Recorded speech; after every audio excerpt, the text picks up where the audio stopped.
This is Optimal Relationships Daily, episode 2160. You Will Always Regret Sacrificing Love for Money, by Sam of financialsamurai.com. Hello, everybody, and thanks a lot for joining another Sunday bonus episode here on ORD, hosted by me, Greg Audino.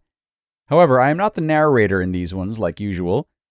No, in these episodes, we actually share previously aired audio from other shows in our network, so you can see all that we have to offer.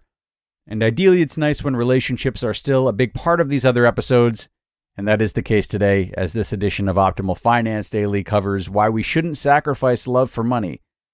So let's hear Diana, our OFD host, with the post as we optimize your life. You Will Always Regret Sacrificing Love for Money, by Sam of financialsamurai.com. Money is great. Money provides freedom, but you will always regret sacrificing love for money. When you get older, you'll realize how true this statement really is if you haven't found someone. Here's a story from my friend about her regrets sacrificing love for money and career. You will always regret sacrificing love for money. My old boss, let's call her Lana, who is now my friend, invited me to her house party. It wasn't her house, but her new boyfriend's house. I was thrilled for her because at 54, she had gone most of her post-college life without a steady boyfriend. She graduated with honors from Columbia University and then received her MBA from Dartmouth.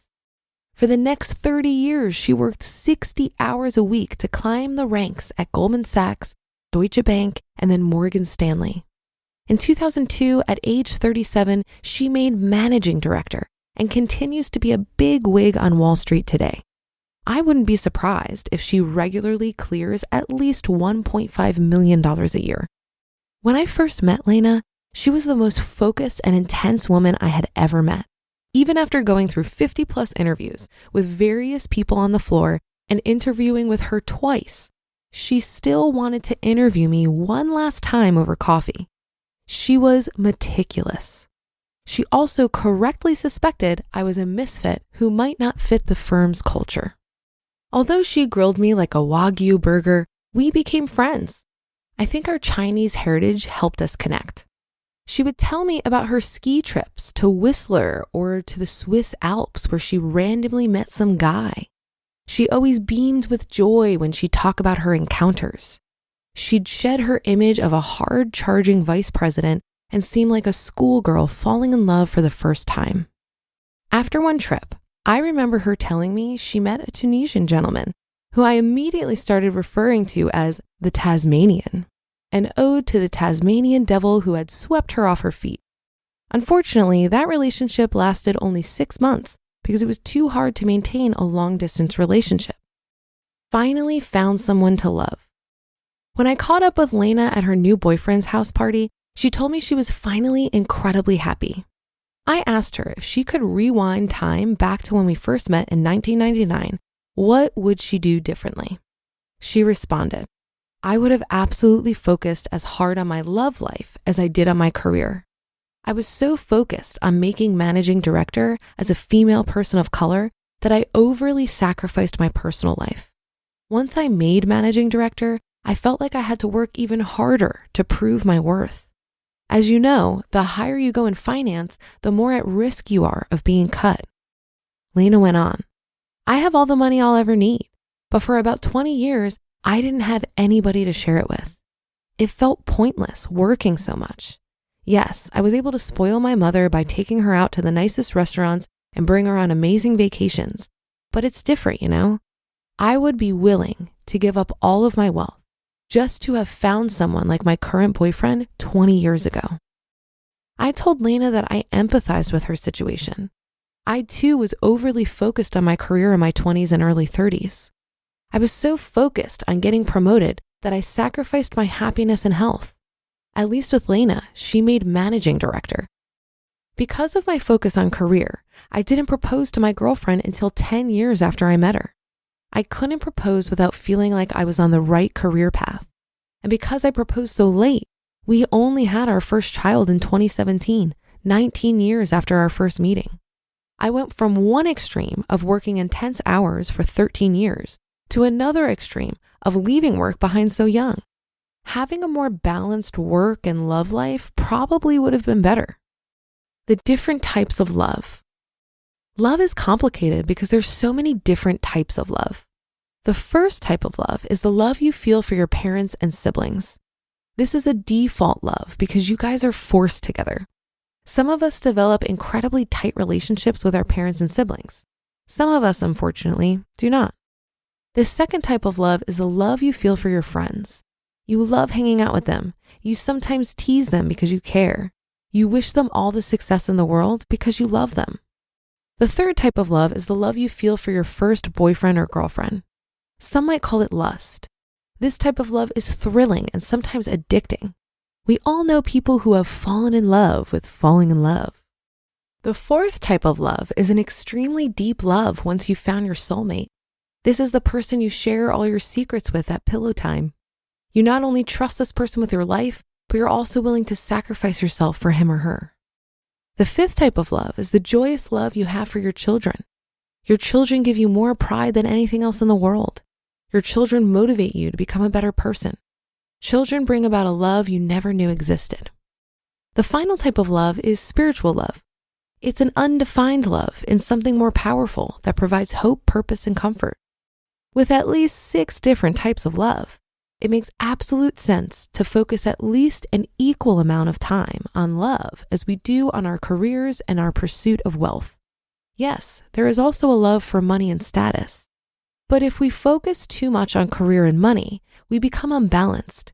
We start feeling empty because we start wondering, what is the point of working so much? I realize this, yet I'm finding it difficult to stop building more wealth to provide for my family. We have enough, but I desire more for greater security. I wonder if wanting to provide is just an inherent part of every parent's DNA. Sometimes you'll waste your time. Everlasting love is not guaranteed. It takes constant work because we tend to take the people we love for granted.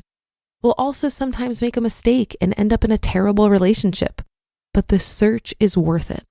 Just because you're alone now doesn't mean you'll be alone forever. Like anything worth doing, you've got to put in the effort. You can't just expect love to serendipitously find you. It's worth guarding against a lonely existence.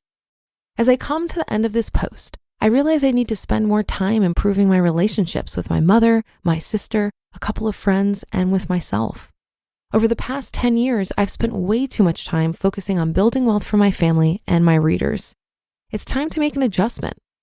My biggest struggle today is being satisfied with enough. I need to find a way to better appreciate the life I currently live. But I do know one thing. I would absolutely trade all of my wealth to have my family.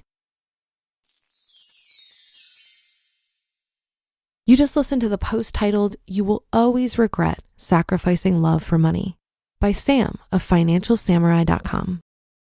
This article made me think of a great Facebook group called Singles in the Pursuit of Financial Independence. While I'm not single, I joined this group because I included a speed dating session as part of the Economy Conference earlier this month.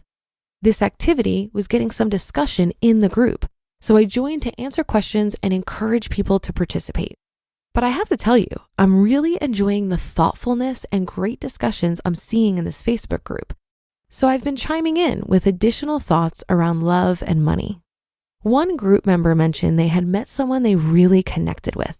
It felt like a once-in-a-lifetime connection, and he was totally infatuated with this woman. But she didn't care much about personal finance, and he was hesitant to allow himself to continue to fall for her because he worried she wouldn't make a good life partner. This seemed a bit silly to me for a few reasons. Firstly, it's a rare thing to experience fireworks with another person. So when it comes along, I think it's a good idea to savor it. Many people are in our lives for a season and ultimately will not stand the test of time. So I think it's best to remember that it's better to have loved and lost than never to have loved at all. Infatuation with another human is an incredible life experience, something no amount of money can buy. You can still enjoy it without it having to lead to marriage or a lifelong partnership.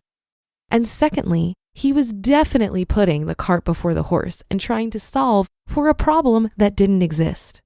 This was a new relationship. They weren't making plans at this point for a serious commitment, so to cut it short over a mismatch on financial goals felt premature to me. Money is an incredible tool that we can use to build a rich life experience. But if we don't have our priorities straight, we might unintentionally use it to build a wall around our heart. And that should do it for today. Have a happy rest of your day, and I'll see you on the Thursday show tomorrow, where your optimal life awaits.